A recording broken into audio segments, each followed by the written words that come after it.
오늘 읽었던 우리 아가서 1장 9절부터 2장 3절까지 말씀을 통해서 가시나무 가운데 백합화라고 하는 제목으로 하나님 말씀을 전하겠습니다.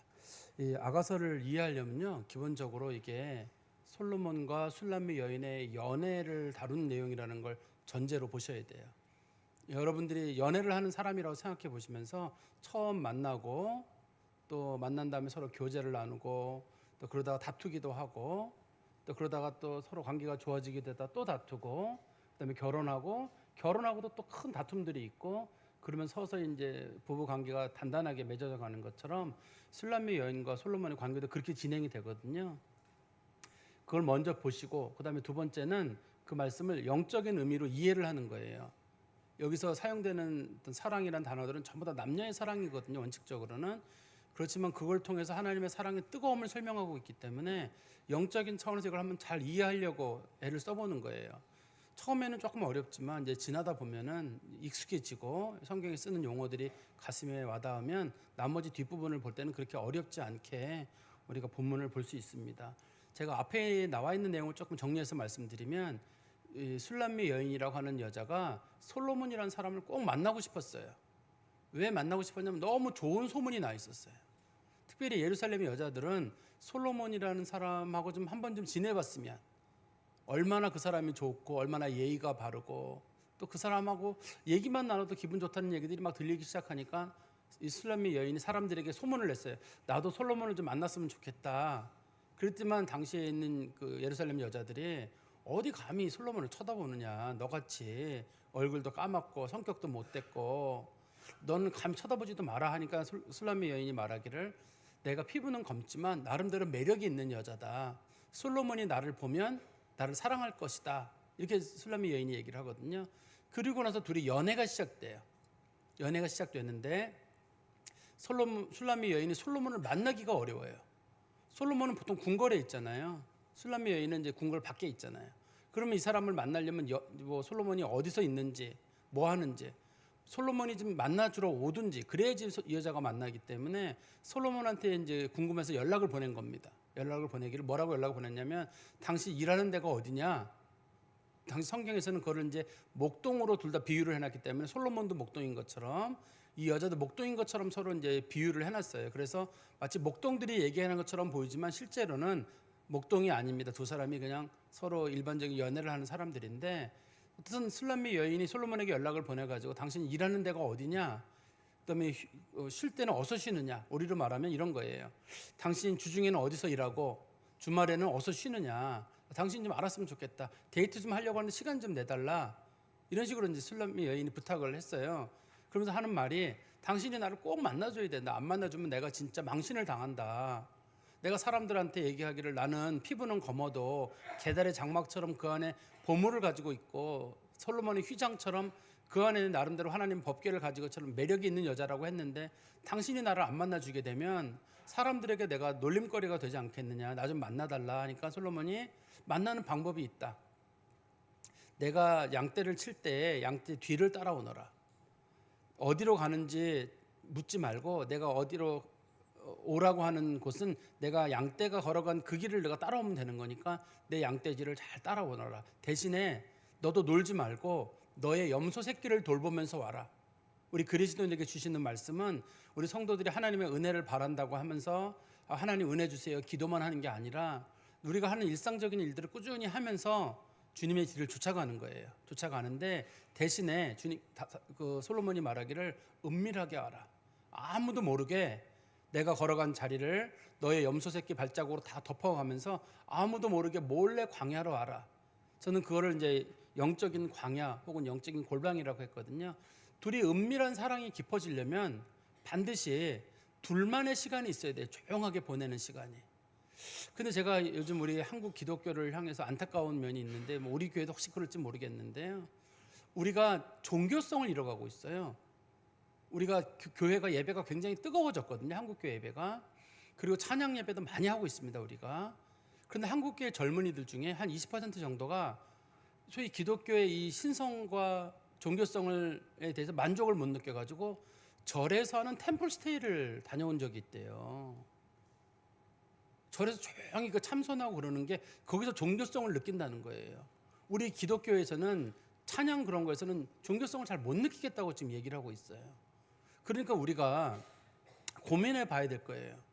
어떤 게 잘하냐 못하냐를 떠나서 성도들의 마음속에 영적인 깊은 마음과 종교성을 회복할 수 있는 그런 식의 예배도 필요하고, 또 조용히 우리가 주님과의 만나는 특별한 장소들, 시간을 내서 주님과 어떤 기도하는 시간도 필요하고, 영적인 골방도 필요하고, 사람들과 거리를 두고 나와 주님과 만나는 뭐 특별한 시간이 있어야 되거든요. 조용한 시간들이.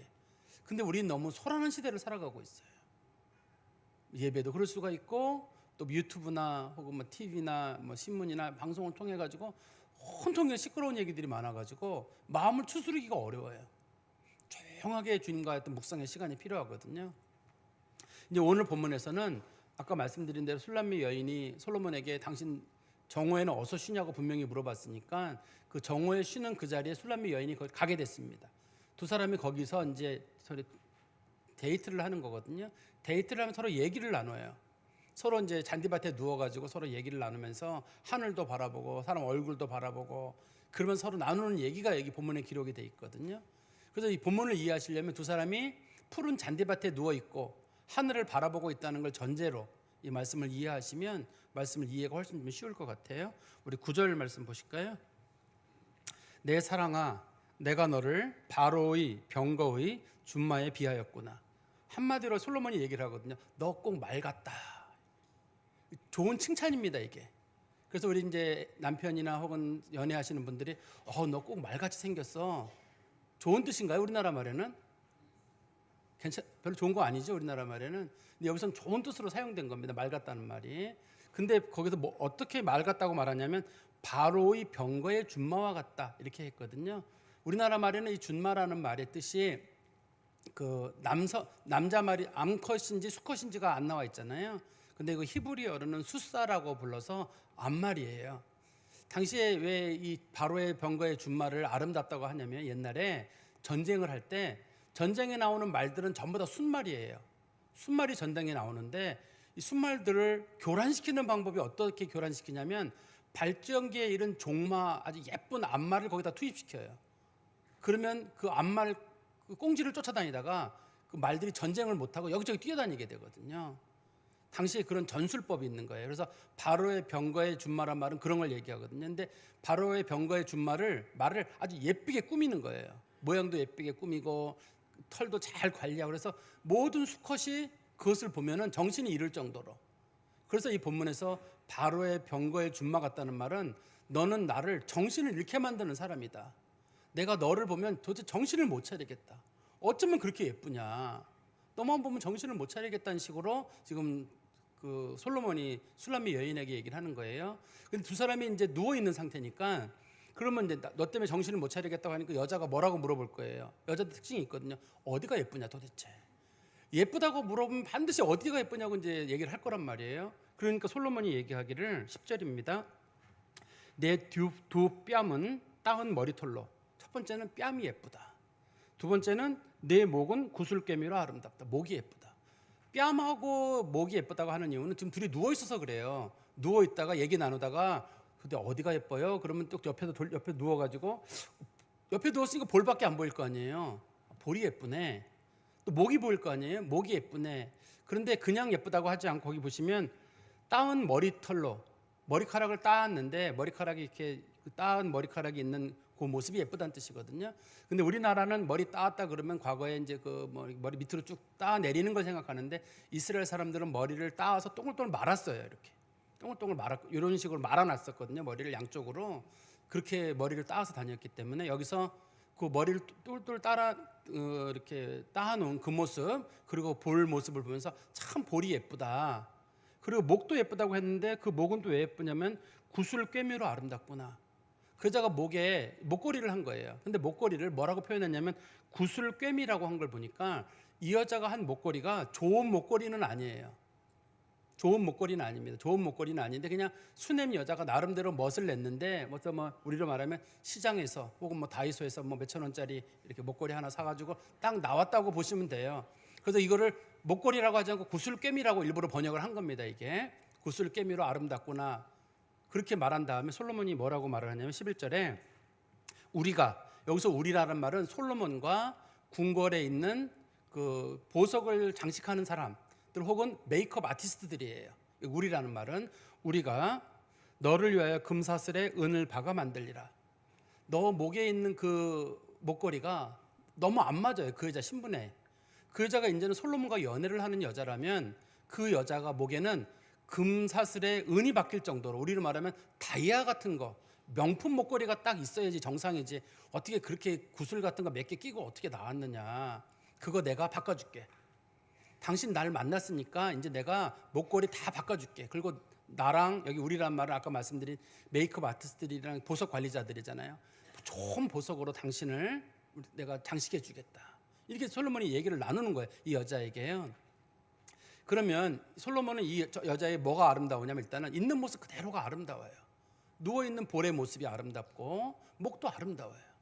그래서 우리 그리스도인들은 이 말씀을 통해서 어떤 영적인 유익을 얻냐면 우리의 있는 모습 그대로를 주님이 사랑하신다.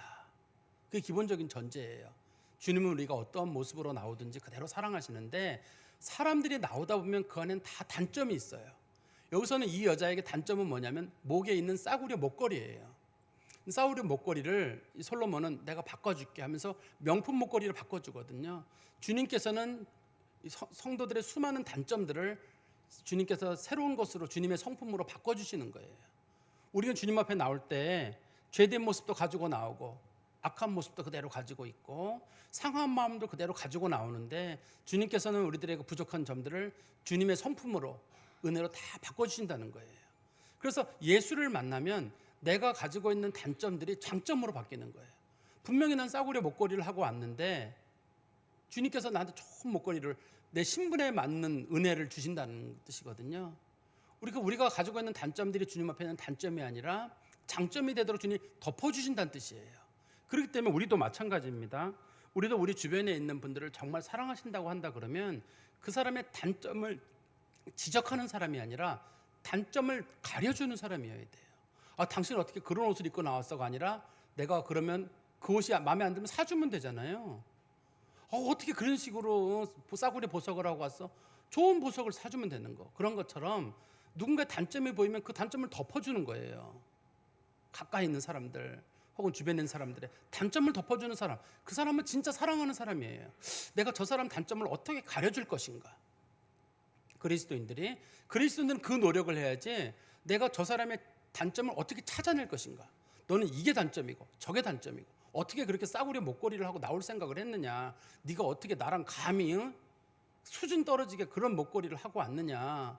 머리는 닦기는 왜 그런 식으로 따왔느냐. 이렇게 하는 게 아니라 그 사람의 있는 모습 그대로를 주님께서 보시고 하나님의 은혜로 덮어주시듯이 우리도 마찬가지로 사람들의 온갖 단점들을 보면 그걸 덮어주는 거예요. 그래야 사랑하는 사람 아니겠어요? 여러분들도 여러분들의 자녀가 흉어물 있을 때 다 덮어주지 않으세요?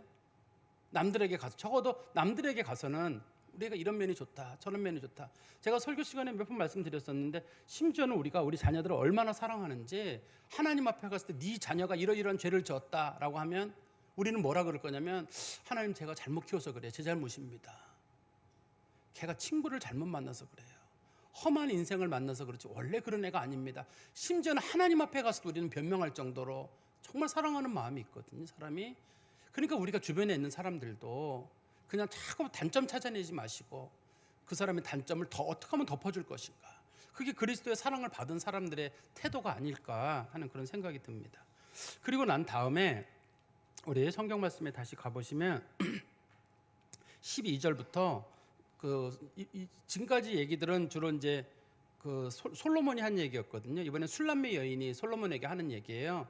그런데 솔로몬에게 나누는 얘기들은 보면 솔로몬에게는 1장 3절에 보면 내 기름이 향기로워 아름답고 내 이름이 쏟은 향기름 같으므로 처녀들이 너를 사랑한다라고 했어요. 솔로몬에게는 인품이 좋다고 했거든요. 그래서 향수라는 말과 향기름이란 말과 이름이라는 말이 같은 뜻이에요. 원래 글자가 똑같아요. 글자가 똑같은데 물론 의미는 다르죠. 근데 솔로몬에게는 좋은 향기가 나는 거예요. 이 여자가 솔로몬하고 옆에 누웠는데 누워보니까 12절입니다. 왕이 침상에 앉았을 때, 여기 침상이란 말은 그냥 잔디밭입니다. 여기 뒤에 보면 나와요. 푸른 잔디밭에 누워 있는데 서로 사랑하는 사람이다 보니까 잔디밭도 그냥 침대예요. 느낌이 너무 좋아요. 그래서 왕이 침상에 앉았다는 말은 옛날에 왕들은 침상에 앉지 않고 반쯤 기대서 누워 있었습니다. 옛날에는 누워 있었기 때문에 왕이 반쯤 누워 있는 이 모습을 볼 때 나의 나도 기름이 향기를 내뿜었구나. 솔로몬을 뭐라고 부르냐면 나의 나도 기름이라고, 내 거라고 불러요. 나의 다 나의란 말이 붙죠. 12절에도 보면 나의 나도 기름, 13절에도 보면 내 품에 모략 향주머니, 14절에 보면 내게 엔게디 포도원의 고베라 송이, 전부 다 내 거라 그러잖아요. 솔로몬이 내 거예요. 내 건데 그 사람에게서 어떤 냄새가 나냐면 나도 기름의 향기름이 냄새가 난대요. 이 나도 기름이라고 하는 거는 저기 인도나 히말라야 쪽에서 자라는 풀이에요. 일반 풀인데 그걸 비비면 냄새가 좋은 냄새가 나요. 근데 그거를 꽉 짜가지고 그걸 가지고 뭘 만드냐면 향수를 만들어요. 성경에 보시면 마가복음 14장 3절에 보면 이 기름이 나옵니다. 마가복음 14장 3절에 예수께서 베다니 나병 환자 시몬의 집에서 식사하실 때 한 여자가 매우 값진 향유 그 순전한 나더 한 옥합을 가지고 와서 그 옥합을 깨뜨려 예수의 머리에 부으니, 이거 이제 우리가 마리아라고 알려진 여자가 예수님 그 머리에다가 향유를 부은 사건이거든요. 14장 5절에 보면 그 마가복음 14장 5절에 보면 그 가격이 이게 300데나리온이라고 돼 있어요. 300데나리온은 요즘 가치로 정확하게 매기기는 어렵습니다만 한 3천만 원 정도 되는 가치예요. 이게 한 병인데, 조그만 향수 한 병이 그만큼 비싼 거예요. 근데 이 사람을 지금 나도 향기라고 기름이라고 말하는 이유는 당신 그만큼 비싼 기름이란 뜻도 있지만 이 나드 기름의 향이 냄새가 매우 진해요. 그래서 이 마가복음 14장 3절 그 뒤에 보면은 그 가룟 유다가 저 기름을 팔아서 가난한 사람들에게 나눠주면 여러 사람이 잘 살 수 있는데 저 기름을 왜 깨뜨렸냐 하니까 예수님 뭐라고 말씀하셨냐면 저 여자가 내 죽음을 준비한 것이다, 이렇게 말을 했어요. 왜 그러냐면 당시에 이 나드 향이라는 향이 냄새가 매우 진해가지고 사람들 시신에다가 좀 옆에다 뿌려놨어요. 그러면 시신 썩은 냄새가 안 나요.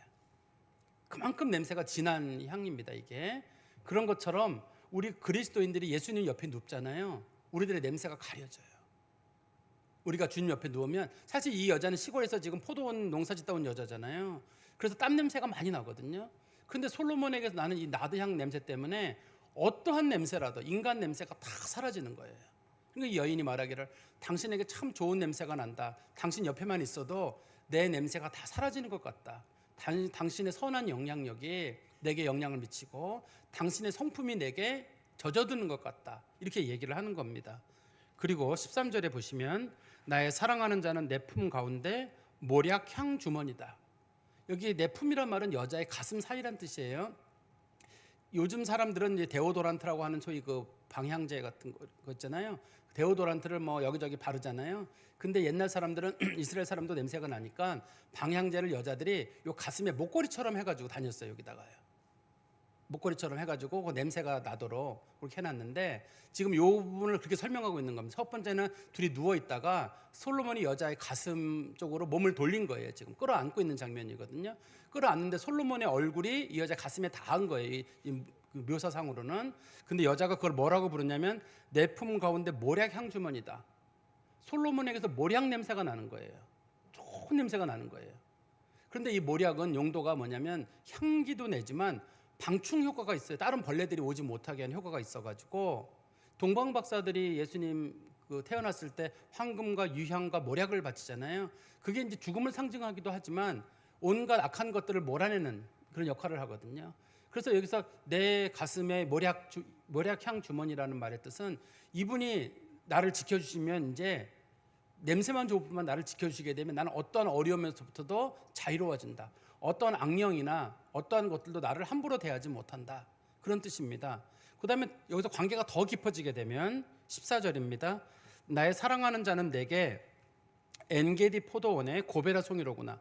여기 지금 향수가 세 종류가 나오죠. 당시에 비싼 향수가 제일 비싼 게 나도 향이 제일 비싸고, 두 번째가 모략이 비싸고, 세 번째가 이제 고벨화로 만든 향수가 비싸거든요. 이 세 번째 향수 순서예요. 그래서 나도 기름이랑 모략은 수입품이고, 그다음에 이 고베라는 이스라엘에서 생산되는 국산 향수예요. 이게요. 국산 향수인데 여기 보면 엔게디 포도원의 고베라 같다고 하는데 엔게디라고 하는 것을 혹시 가보신 분이 계신지 모르겠는데요. 이스라엘의 사해 옆에 가면 광야가 있어요. 아주 이렇게 황량한 지역이 있는데 거긴 진짜 풀 한 포기가 안 나요.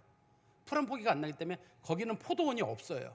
있을 수가 없습니다. 포도원이 없는데 그 엔게디에 가면 유일하게 이렇게 밑으로 움푹 파인 데가 있는데 거기에 조그만 폭포도 있고 거기에 물이 있어요. 그래서 가끔 여러분들이 유튜브나 걸어서 세계 속으로 거기에 이스라엘 성지 순례 관련된 내용을 보시면 엔게디에서 사람들이 수영하는 장면이 나와요. 근데 이 엔게디라는 말의 뜻이 염소의 샘이라는 뜻이거든요. 염소의 샘인데 이 염소의 샘이란 말은 이 아가서에서는 샘이란 말이 여러 개 나옵니다. 전부 여자의 성기를 상징하는 말이에요. 여기 본문에서 포도도 마찬가지로 여자의 몸을 상징하는 말이거든요. 그래서 이 사실은 아가서가 지금 우리나라 성경책에서는 이렇게 매우 부드러운 말이지만 표준 세번역 같은 경우는 이게 너무 외설적이어가지고 아가서 때문에 성경책이 팔리지가 않았어요. 이게 19금으로 돼 있어요. 그 성경책 번역이 너무 리얼하게 번역을 해놔가지고 이게 뭐 여자의 어디가 저쩌고 뭐 이렇게 해놓으니까 안 팔릴 정도로. 원래 아가서가 그런 남녀의 사랑을 묘사하고 있어서 그런 면이 있거든요. 다시 설명드리면 두 사람이 처음에 누워있을 때 냄새가 나다가 두 사람이 끌어안는 장면이 있고 두 사람이 관계를 갖는 장면이 있거든요. 근데 점점점 관계가 깊어지잖아요. 점점점 관계가 깊어지면서 그 사람의 냄새가 내 몸에 배어나는 거예요. 영적인 차원에서는 이런 거예요. 우리가 주님을 누워있는 정도가 있고 끌어안는 정도가 있고 관계를 갖는 정도가 있는데 주님과 관계가 가까우면 가까울수록 주님의 냄새가 내 몸에 깊이 들어온다는 뜻이에요. 주님의 은혜가 깊이 들어오고 주님의 성품을 우리가 깊이 담게 된다는 거예요. 우리가 부부도 담게 되듯이 특히 그리스도인들도 주님과 관계하는 시간이 많아질수록 말씀을 읽고 기도하고 예배드리고 이런 시간이 많아지면 많아질수록 또 하나님과 특별한 기도 시간들과 이런 교제 시간이 많아질수록 예수님의 성품이 우리에게서 나타난다. 그런 걸 성경이 설명하고 있는 겁니다. 그리고 성품이 나타날 뿐만 아니라 아까 모략이 그런 벌레를 몰아내고 악한 것들을 몰아내는 것처럼 주님께서 끝까지 나를 지키실 거라는 확신도 그 마음에 생기게 됩니다. 그리고 15절에 가보시면 이제 솔로몬과 그 술람미 여인이 또 다시 얘기를 나누게 되는데 이번에는 솔로몬이 또 그 여인에게 예쁘단 말을 또 꺼내게 됩니다. 이번에는 아까는 옆에 누워있어서 얘기하다 보니까 어디가 예쁘다냐 볼하고 목이 예쁘다 그랬거든요. 이번에는 위에서 바라보는 모습이에요. 어디가 예쁘다고 하냐면 15절입니다. 내 사랑아 너는 어여쁘고 어여쁘다. 참 예쁘다는 뜻이죠. 그런데 내 눈이 비둘기 같다. 이제 이 비둘기를 이해하는 게 여러 가지 이해할 수 있을 거예요. 이제 옛날 분들은 비둘기 하면은 평화의 상징, 눈빛이 초롱초롱한 비둘기는 뭐 또 그 노아 홍수 끝나고 난 다음에 제일 먼저 감람새 잎새기를 가져왔으니까 비둘기는 평화의 상징이다. 또 우리가 올림픽이나 아시안 게임 할 때마다 비둘기를 날려보내가지고 비둘기에 대한 인상이 참 좋아요. 그렇지만 요즘에는 비둘기가 유해동물이에요. 비둘기 하면 떠오르는 게 닭이 떠오른다거든요. 사람들이 비둘기 닭둘기라고 불러요. 아주 부정적인 용어로. 그러니까 시대마다 비둘기에 대한 개념이 다른데 여기서 말하는 비둘기는 새를 말하는 건 아닙니다. 이 여자의 눈이 비둘기 같다라고 말하는 이유는 눈동자를 얘기하는 게 아닙니다. 지금 눈을 얘기하는 건데요. 당시에 이스라엘 여자들이 눈에 아이라인을 크게 그렸어요. 아이라인을 크게 그렸는데 얼마나 크게 그렸냐면 여러분들이 이집트 벽화에 보시면 이집트 벽화에 나오는 여자들의 눈에 아이라인을 크게 그렸는데 그게 비둘기처럼 생겼어요. 나중에 여러분들이 집에 댁에 가셔가지고 이집트 벽화를 잘 보시면 여자들의 그 아이라인 그린 게 비둘기처럼 생겼어요. 그 솔로몬이 지금 이 여자에게 말하는 건 뭐냐면 너 눈 화장했는데 더 이쁘더라는 거예요. 화장한 모습을 보니까 눈 화장했는데 어쩌면 이렇게 예쁘느냐 이렇게 얘기를 하는 거예요. 그랬더니만 16절에 술람미 여인이 솔로몬에게 얘기합니다. 나의 사랑하는 자야 너는 어여쁘고 화창하다. 남자에게 꺼내는 말이거든요. 이거는 남자에게 꺼내는 말이니까 이거는 남자에게 꺼내는 거니까 그냥 단순하게 아름답다는 말보다는 멋지다는 말이 맞겠죠. 당신 어쩌면 이렇게 잘생겼냐. 그리고 화창하다는 말은 성격을 나타내는 표현이거든요. 성품은 왜 이렇게 좋으냐. 옆에서 이렇게 누워서 서로 보면서 하는 말이 당신 눈이 참 예쁜데 하니까 당신도 잘생겼어요. 당신 성품도 참 좋아요. 이 여자의 눈빛이 얼마나 아름다운지 우리 아가서 4장 9절에 한번 보세요. 아가서 4장 9절에 보시면 아가서 4장 9절입니다. 내 누이 내 신부야, 네가 내 마음을 빼앗았구나. 내 눈으로 한 번 보는 것과 내 목에 구슬 한 꿰미로 내 마음을 빼앗았구나. 내가 너 첫눈에 반했다는 뜻이거든요. 이게 첫눈에 반했다는 성경적인 묘사예요. 나 한 번 너 보고 나서 첫눈에 반했다는 거예요. 우리 예수님이 우리 그리스도인들을 사랑하는 건 우리를 첫눈에 반해서예요. 우리들의 뭐 이것저것 다 따지고 좋아하는 게 아니라 그냥 첫 번에 만났는데 그냥 좋아해요. 그래서 우리를 사랑하신다는 거랑 똑같은 거거든요. 그러니까 이 여자의 눈이 너무 참 예뻤나 봐요. 화장한 모습이 특별히 예뻐서 여자에 대해서 사랑하는 모습을 그랬는데, 아마 우리식 표현으로는 아마 뭐 아주 매력이 넘치는 여자의 어떤 모습을 설명하고 있는 것 같아요. 요즘 표현은 이걸 파무파탈이라고 하나요? 아주 치명적인 매력을 가진 여자. 그러니까 여자도 당연하게 당신 성격도 좋고 잘생겼다. 아마 우리식 표현으로 훈남이라고 아마 얘기했을 거예요.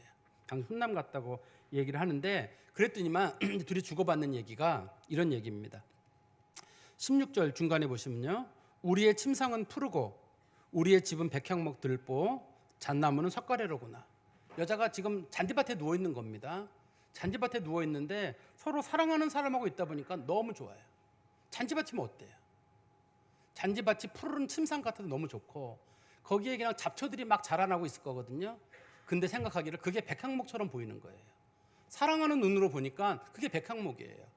그리고 누워 있는데 누워서 보니까 하늘도 보이지만 위에 나뭇가지들이 왔다 갔다 할 거 아니에요. 아, 저거는 잣나무 같은 거예요. 그 여자가 묘사하기를 당신하고 있으니까 세상에 이보다 좋은 곳이 없네요. 마치 푸른 풀밭에 우리가 푸른 침상에 누워 있는 것 같고, 그 다음에 나무가 자라는데 이게 꼭 백향목 같고, 백향목은 궁궐에서 쓰는 나무잖아요. 잣나무 석가래도 마찬가지로 궁궐에서 쓰는 건데 여기가 궁궐이군요. 그러니까 사람이 사랑하는 사람하고 있으면 어디든지 좋아요. 누구랑 있느냐가 문제인 거지, 누구랑 있느냐가 문제인 거지 어디에 있느냐가 중요한 건 아니거든요. 우리가 내 주 예수 모신 것이 그 어디나 천국이라고 말하는 것처럼 그냥 내가 예수님하고 있거나 또 사랑하는 사람하고 있으면 다 좋아요. 싫어하는 사람하고 있으면 다 싫어요. 뭐 어떤 사람이 우스갯소리로 그런 얘기 하잖아요. 우리가 부산을 제일 빨리 가는 방법, 사랑하는 사람하고 가는 거예요. 부산을 제일 늦게 가는 방법은요, 싫어하는 사람하고 가는 거예요. 시간이 그렇게 안 가요. 이게. 그런 것처럼 인생도 그래요. 사랑하는 사람하고 있으면 다 좋아요. 바닥에 평수가 작으면 어떻고, 또 지붕이 없으니까 뭐 하늘 보고 좋네요. 그죠? 나무가 이것저것 자란 걸 보니까 왜 기둥 없는 집에 왔느냐, 왜 석가래도 없는 집에 왔느냐, 이게 아니라 모든 걸 다 백향목으로, 이스라엘에는 없고, 원래 이스라엘은 백향목이 없기 때문에 레바논에서 수입해 오는 거잖아요. 그 레바논이 백향목 같고, 잣나무도 이스라엘은 없어요. 이것도 수입품이거든요. 썩지 않는 나무들이에요. 이 나무들이 있다고 얘기하면서 모든 걸 감사하는 마음으로 받는 것. 그래서 감사는 환경이나 조건이 아니라 감사는 사랑인 것 같아요. 내가 누구한테 고마워라고 말하는 건 그 사람을 사랑하고 나면 그 사람이 내게 해준 것들이 다 고마워요. 또 하나님께도 마찬가지. 하나님을 사랑하는 마음이 있으면 하나님이 내게 주신 것들이 다 고마워요. 하나님 감사합니다. 그런 마음이 우러나오는데, 우리가 사랑하는 마음이 사라지게 되면 원망과 불평이 많이 나올 것 같습니다. 그러면 이제 지금 술람미 여인은 솔로몬에게 칭찬을 들었는데 세 가지 칭찬을 들었거든요. 하나는 당신 뺨이 아름답다, 당신의 목이 아름답다, 세 번째는 당신의 눈이 아름답다. 그러면 이거를 받아들이는 술람미 여인은 어떻게 받아들일까요? 맞아요, 제대로 봤어요, 이렇게 얘기를 할까요? 아니면 겸손하게 전 그런 사람 아닙니다라고 할까요? 오늘 2장 1절에 보세요. 2장 1절에 보시면 나는 사론의 수선하여 골짜기에 백합화로다. 우리나라 말에 사론의 수선화, 벌써 이름이 너무 좋죠. 그리고 골짜기에 백합화, 너무 이름이 좋아서 저는 정말 예쁜 여자애라고 보이지만 이게 이스라엘에서는 자풀이에요. 이게 이스라엘의 봄에 이스라엘 들판에 가면 이게 다 펴 있거든요. 이게 지금 수선화도 약간 빨간색 꽃으로 돼 있고, 그 다음에 이 백합화도 우리가 백합이라고 하면 백합화가 꼭 여러분 이게 백합화가 흰 백자 쓸 것 같잖아요. 국어사전 찾아보시면 백합화가 100백자예요. 이게 100백자고, 또 백합화를 우리나라 사전에 찾아보면 나리꽃이라고도 돼 있지만 이스라엘의 백합화는 그 빨간색 양귀비꽃하고 똑같이 생겼어요. 아주 빨간색 꽃입니다. 이게 빨간색 꽃인데 이게 이스라엘의 4월 달에 들판에 다 널려 있어요. 성지순례 갔다 오신 분들은 이걸 다 아실 거예요. 그래서 성경에서 이 수선화랑 그 다음에 백합화는 일반 흔한 풀, 우리나라로 말하면 개나리와 진달래쯤 아마 될 거예요. 그래서 사람들한테 얘기하기를 뭐라고 얘기하는 거냐면 당신 나 너무 높게 평가하고 있다. 사실은 나 보통 여자다. 당신 날 너무 예쁘게 봐줘서 눈이 예쁘고 뭐 목이 예쁘고 볼이 예쁘다고 하는데 다 그런 여자 아닙니다. 그냥 흔하고 흔한 여자. 어디서나 만날 수 있는 길거리 가다가 만날 수 있는 보통 여자입니다. 라고 하니까 솔로몬이 그렇게 얘기하죠. 2절에 보십시오. 여자 중에 내 사랑은 가시나무 가운데 백합화 같도다. 네가 굳이 너를 백합화라고 한다 그러면 다른 여자들은 가시나무다. 꽃도 아니란 얘기예요. 다른 여자들은 전부 다 가시예요. 가시는 꽃이 아니잖아요. 이스라엘이 건조 지역이라 가시가 많아요. 그래서 이 백합화 주변에도 가시가 많을 거거든요. 그래서 솔로몬이 예를 들어놓은 거예요. 그래, 그러면 너를 굳이 백합화라고 해라. 그러면 난 다른 사람들은 가시로 보겠다. 꽃도 아니고 남에게 상처 주고 어려움 주고 그런 거로 나는 볼 수밖에 없다. 그렇게 지금 이 솔로몬이 이 여인에 대해 칭찬을 하고 있는 거거든요. 그런데 성경을 잘 보시면 가시나무 가운데 백합화라고 한 걸 보니까 백합화가 하나 있는데 주변에 가시나무가 둘러치인 거잖아요. 그러면 가시나무에 누구라도 다가올 수가 없어요. 순수하게 보존된 성도의 영혼을 말하는 걸 거예요. 어떤 동물도 사람도 다가오지 못해. 가시나무가 보호를 하고 있어가지고 그 백합화를 보호하고 있기 때문에 성도들의 순수함을 설명할 거예요. 너 참 순수한 여자다, 이런 뜻일 거예요. 첫 번째가. 두 번째는 가시나무 가운데 백합화라는 말은 또 한 가지로 이게 바람이 불잖아요. 바람이 불면 이 수소나와 백합화의 잎사귀가 가시에 찔려가지고 다 찢어지게 되거든요. 그러면 별로 향기가 안 나는 이 나무들이, 꽃이 향기가 나요. 상처가 나면서. 그래서 백합화의 향기가 멀리 나가는 방법은 가시에 많이 찔리는 거예요. 가시에 많이 찔리면 향기가 멀리 가거든요. 그러니까 상처가 많을수록 향기는 멀리 가게 돼요. 우리 주님께서 우리들에게 주시는 은혜도 때로는 그럴 때가 있어요. 상처가 많은 사람이 인생이 아름다워요. 때로는 풍요롭습니다. 훨씬 풍요로워. 그냥 밋밋하게 살아온 인생보다는 어려움도 겪고 아픔도 겪고 그랬던 사람들의 인생이 풍요롭고 배울 것도 많아요. 우리가 예를 들어서 우리가 어려움을 겪으면서 배운 것들이 많이 있거든요. 예를 들어서 어떤 사람이 이제 암에 걸렸어요. 내가 가서 막 손을 잡으면서 울면서 얼마나 아프냐. 사람이 그 이해 못합니다. 내가 그 병을 걸려본 사람만 그걸 이해할 수 있어요. 내가 그렇게 아파본 사람들은 그때 내가 얼마나 무섭고 떨렸는지 알기 때문에 그 사람 손잡고 막 바들바들 떨면서 힘들지 이겨낼 거야 해주는데 다른 사람이 조언하는 거랑 달라요. 아파봤기 때문에. 사람은 이기적이어서 내가 겪어보지 않은 건 몰라요. 실제로. 또 어떤 사람이 누가 가난하다 그러면 가난하면 얼마나 힘들지 나도 가난은 해보진 않았지만 이해는 돼. 못해요. 사람이 가난해지고 굶어보지 않는 이상 가난도 몰라요. 사람은 못 느낍니다. 그래서 가난도 인생에 좋은 거예요. 때로는 어려운 사람들이 이해할 수 있거든요. 외로움도 마찬가지예요. 저 사람 얼마나 외로울까. 내가 그 외로움 속에 놓여보지 않은 사람은 외로움도 몰라요. 이해할 것 같아. 나이 먹으면 이해할 것 같잖아요. 안 그래요? 사람은요 전부 다 자기가 겪어본 거 외에는 잘 공감을 못해요. 원칙적으로. 그렇기 때문에 사람들이 주님 앞에 살아가다가 어려움을 겪는 것들, 그래서 고난이라든지 가시에 찔리는 것 같은 그런 아픔들이 있는데 그게 그 사람을 더욱 빛나게 하고 향기를 멀리 가게 만든다 그러면 우리 인생의 가시가 은혜예요. 그러니까 이 솔로몬이 얘기하기를 너한테 있는 그 옆에 있는 가시들도 너한테는 은혜다 이렇게 말하는 것 같아요. 우리 주변에 많은 가시들이 있는데 그 가시가 우리로 하여금 성도의 향기가 멀리 나도록 만드는 거거든요. 근데 우리 주 예수님도 한번 보세요. 예수님께서 십자가에 달리신 다음에 몸에 이렇게 큰 쇠루다 된 가시, 못을 박히셨거든요. 발과 손에. 그리고 머리에 가시 멸관을 쓰셨어요. 그래서 예수의 향기가 전 세계에 퍼졌잖아요. 예수의 향기가. 예수의 사랑의 향기가, 그리스도의 향기가 그 가시에 의해서 결코 없어지지 않고 더 크게 그 그리스도의 십자가와 그 다음에 그리스도의 그 가시 멸관을 통해서 전 세계 사랑이 퍼진 것처럼 우리 그리스도인들이 가시를 많이 갖고 있고 어려움을 겪는다 그러면 그거는 그리스도인들이 예수 그리스도를 닮아가는 삶의 흔적을 배워가는 모습이 아닐까 하는 그런 생각이 듭니다.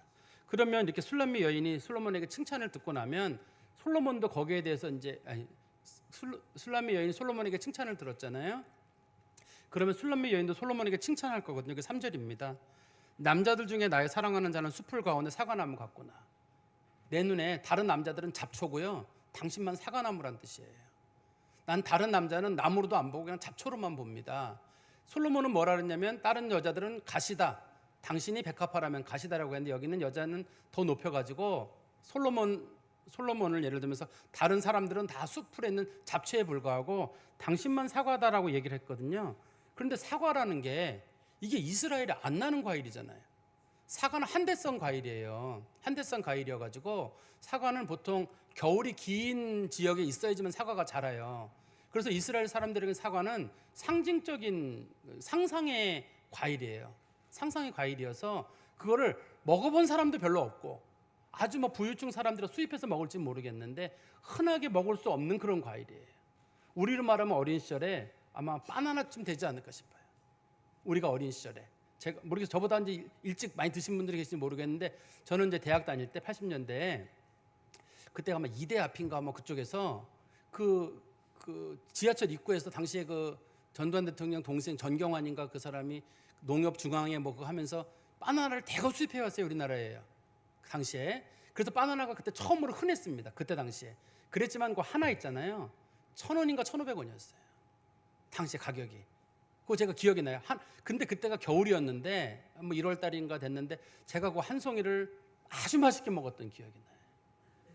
그게 당시에 그게 짜장면이 그때 한 500~600원 했던 것 같은데요. 당시 500~600원 했으니까 그 싼 건 아니에요. 굉장히 비싼 거를 먹었던 기억이 나는데요. 그것처럼 짜장면만 이제 이 바나나만 하나 먹어도 뭔가 큰 병이 나을 것 같은 그런 건데 지금 이 사과나무도 이스라엘은 흔한 게 아니기 때문에 이 당신을 사과나무로 비유한다는 건 당신 특별하다는 뜻이에요. 근데 사과나무에서 뭘 얻게 되냐면 두 가지를 얻게 되거든요. 한번 보세요. 내가 그 그늘에 앉아서 심히 기뻐하였고 그 열매는 내 입에 달았도다. 사과나무 그늘이란 말의 뜻은 당신의 은혜를 받는다는 뜻이거든요. 나무 그늘은 은혜예요. 그래서 내가 당신의 은혜를 누리겠습니다. 두 번째는 그 열매는 내 입에 달았도다. 내가 당신과의 관계 속에서 행복을 누린다는 뜻이거든요.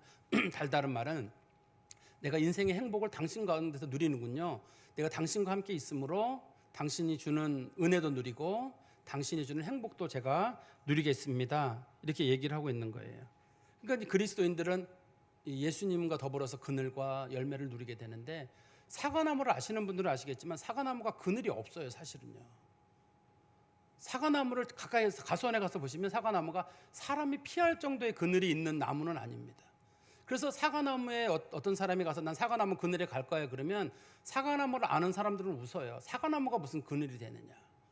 우리가 예수께로 피한다라고 말하고 주께로 간다 그러면 사람들이 예수님 저 밑으로 가서 무슨 은혜가 있다고 무슨 도움이 된다고 사람들은 이해를 못해요. 마치 사과나무 그늘에 간다는 걸 이해 못하듯이 그리스도의 밑으로 간다는 걸 다들 이해를 못해요. 그렇지만 그리스도인들이 예수님 밑으로 가고 말씀 안에 거하고 하나님 앞에 가고 힘들 때는 늘 교회 오고 기도하고 그게 주께 피하는 거거든요. 주께 피하는 자들에게는 하나님이 은혜를 주시거든요. 근데 그거는 사랑받은 사람만 알아요. 하나님을 사랑하는 사람들, 하나님의 사랑을 받은 사람들만이 그것을 알 수가 있습니다. 제가 말씀의 결론을 맺어 말씀드리면 우리 그리스도인들은 세상에서 정말 소중한 사람들이에요. 주님께서는 우리를 보시고 정신을 잃을 정도로 사랑하신대요. 다 줘도 아깝지 않을 만큼. 우리 어떤 한두 면을 사랑하는 게 아니라 이것도 좋고 저것도 좋고 이 본문에서는 말하는 것처럼 뺨도 예쁘고 목도 예쁘고 눈도 예쁘고 다 예쁘다. 그리스도께서 우리를 사랑하시기 때문에 우리를 소중한 사람들로 보시거든요. 그러니까 우리 그리스도인들이 스스로의 어떤 좀 자부심을 좀 가지셨으면 좋겠어요. 나 있는 모습 그대로 주님이 사랑하시는 건데 난 이게 부족하니까 뭐 어떤 거에 핸디캡을 가지고 있거나 열등감을 가지고 있거나 그런 게 아니라 또 어떤 일에 낙심할 것도 없어요. 하나님이 사랑하신다고 하는 것 때문에 나는 소중한 사람이다. 난 소중한 사람이고 어떤 나는 귀한 존재다. 내가 이 세상 살아가는 게 꼭 필요해요. 여러분들 이 생이 꼭 필요하거든요. 여러분 없으면 세상 안 돌아가요. 꼭 필요하니까 나는 꼭 필요한 사람이고 우리 가정에도 필요하고 내가 어디서든 꼭 필요한 사람이다 마음에 두시고 나는 정말 인간적으로도 소중한 사람이지만 어딘가에서도 꼭 필요한 사람이라는 사실을 좀 마음에 두시고 사시기를 바라고요. 두 번째는 고난이 성도들을 더욱 빛나게 해요. 그래서 하나님께서는 우리를 빛나게 하시려고 때로는 어떤 고난에 두시기도 하시거든요. 여러 가지 어려움들이 있는데 그거 없으면 인생이 빛나지 않아요. 우리가 부딪히는 어려움은 여러 가지일 겁니다. 그것이 질병일 수도 있고 뭐 경제적일 수도 있고 사람 관계일 수도 있고 뭐 여러 가지가 있을 수 있을 거예요. 근데 그때 고민하는 모습을 옆에서 바라보는 사람들이 볼 때 저 사람 빛난다, 그게 보여요. 도리어 아무렇게 평범하게 살았던 인생은 누구에게나 있는 인생이기 때문에 별로 빛나지 않은데, 어려움을 겪고 이겨내려고 하고 막 고군분투하는 모습을 보면서 저 인생 참 멋있게 사는구나, 도리어 인생에 대해서 우리가 찬사를 보내게 되거든요. 그러니까 고난을 겪는 우리들의 모습이 결국 초라한 모습이 아니라는 것. 그리고 맨 마지막으로 우리가 소중한 사람들인 줄 알았다면 다른 사람도 소중한 사람으로 대할 줄 알아야 돼요. 나만 소중한 게 아니잖아요. 다른 사람도 소중하기 때문에 사람을 소중하게 여기는 방법은 사랑하는 방법이에요. 다른 사람들을 한없이 사랑하고 덮어주는 거예요. 예수님께서도 모든 허물과 모든 것들을 다 덮어주시고, 우리가 정죄받을 것 같은데 정죄하지 않으시고 용서하시고 은혜를 베푸시는 것처럼 우리도 사랑을 많이 받았으면 사랑을 많이 베푸는 거예요. 내가 사랑 많이 받은 거 자랑할 게 아니에요. 나는 이거 받았고 저거 받았다가 아니라, 이제 그리스도인들은 나는 뭘 나눌 것이냐잖아요. 나는 뭘 나눌 것인가. 만약에 내가 사랑을 베풀지 않으면 사람들은 누구를 욕하냐면 예수님을 욕해요. 우리가 말하기를 하나님은 사랑입니다 했는데 그 사람이 사랑이 많아요. 그럼 우리는 다른 사람이 보면서 그래, 하나님 사랑이 많은 분이구나. 근데 내가 참 인색해요. 그러면 우리가 가서 하나님은 사랑입니다. 그러면 그 사람이 예수님은 인색합니다, 하나님은 인색합니다, 이렇게 들을 거거든요. 내가 예수님 믿는 사람은 말을 함부로 하게 되면 사람들은 예수를 믿으면 저렇게 말을 함부로 하는 걸 보니까 예수가 사람들 말을 함부로 하게 하는구나, 이렇게 볼 거예요. 예수의 사랑을 받은 사람들은 다른 사람들에게 가서 그 사랑을 그대로 베풀어줘야 돼요. 좋은 말씀도 나누고, 단점 있으면 좀 가려주고 덮어줄 줄도 알고. 사랑 받았으니 사랑을 나누는 것. 우리가 사랑 많이 받은 사람이 사랑 나눌 줄 알잖아요. 그것처럼 예수의 사랑을 많이 받은 사람들도 내가 소중하다 그랬으면 다른 사람 소중하지 않겠어요? 내 생명 소중하면 다른 사람도 소중해요. 내가 귀하면 남도 귀하거든요. 다른 사람들을 그리스도의 마음으로 정말 사랑하시는 성도 되시기를 간절히 소망합니다. 기도하겠습니다. 하나님 아버지, 주님 안에 감사합니다. 우리가 허물과 죄로 죽었던 자들이오나 예수 그리스도로 말미암아 삶을 얻었고 또 주님 앞에 사랑을 얻는 백성이 되었습니다. 주님께서 지금까지 저희를 사랑하시고 이만큼 지켜주신 것 하나님의 은혜라고 믿습니다. 우리가 은혜를 받았사오니 은혜를 나누는 자들이 되게 하시고, 혹 저희가 고난의 길을 간다 할지라도 그것도 은혜로 감사로 받을 줄 아는 믿음의 성도들이 되게 하여 주시옵소서. 예수 그리스도의 이름으로 기도하옵나이다. 아멘.